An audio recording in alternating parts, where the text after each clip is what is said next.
Gusto ko naman kausapin yung ating mahal na Pangulo, si President Ferdinand Bongbong Marcos Jr., pababa sa sambayan ng Pilipino, at lahat ng politiko, regardless of your political party. Mr. President, tinakda na po ng Diyos ang bansang Pilipinas ay gawing apple of the eye ng buong mundo. At ito po ay sa inyong term. Maaaring hindi nyo po alam o maaaring hindi nyo naintindihan. Pero ako po ay naniniwala na ito po ay inyong nararamdaman. Ang Diyos po ay nagtatrabaho upang ang bansang ito na inyo pong pinamumunuan bilang Pangulo ng Republika ng Pilipinas ay tanghal sa buong mundo.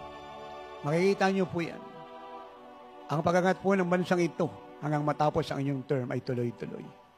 Regardless, ulitin ko po, regardless of opposition, regardless of fake news, regardless of conspiracy, regardless of communism, regardless of any lies, saan man po manggagaling na kampo, tinakda po ng Diyos na ang bansang ito ay iangat ng iangat.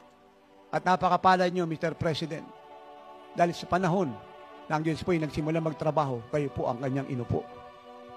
Ang sabi ko, ang palad nyo, dahil ang Diyos po ay nagtakda na magtrabaho sa panahon itinakda niya, kayo po ang kanyang inupo.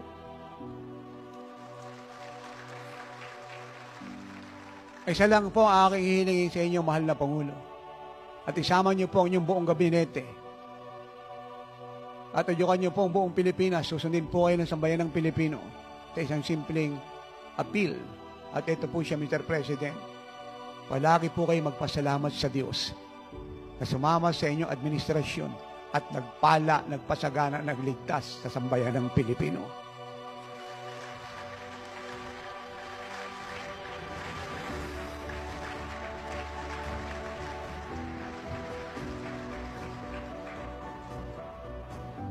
At huwag tayong mamulagat sa bayan ng Pilipino sa mangyayari sa bansa.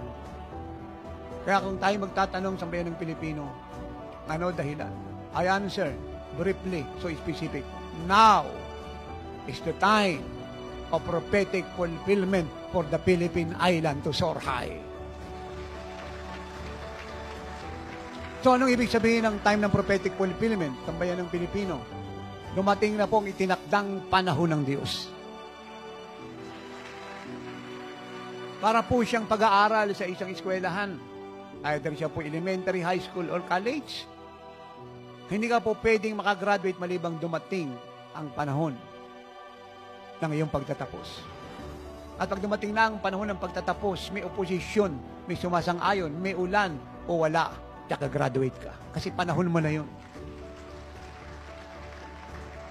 Kahit anong ungol ng diablo, balita na ibabalita ng mga reporter at mga ayaw ng gagawin ng Diyos sa bansang ito at fanatic sa kanyang political party na ayaw magbukas ng pananaw sa bagong bagay na gustong gawin ng Diyos na nabubuhay sa hatred and forgiveness.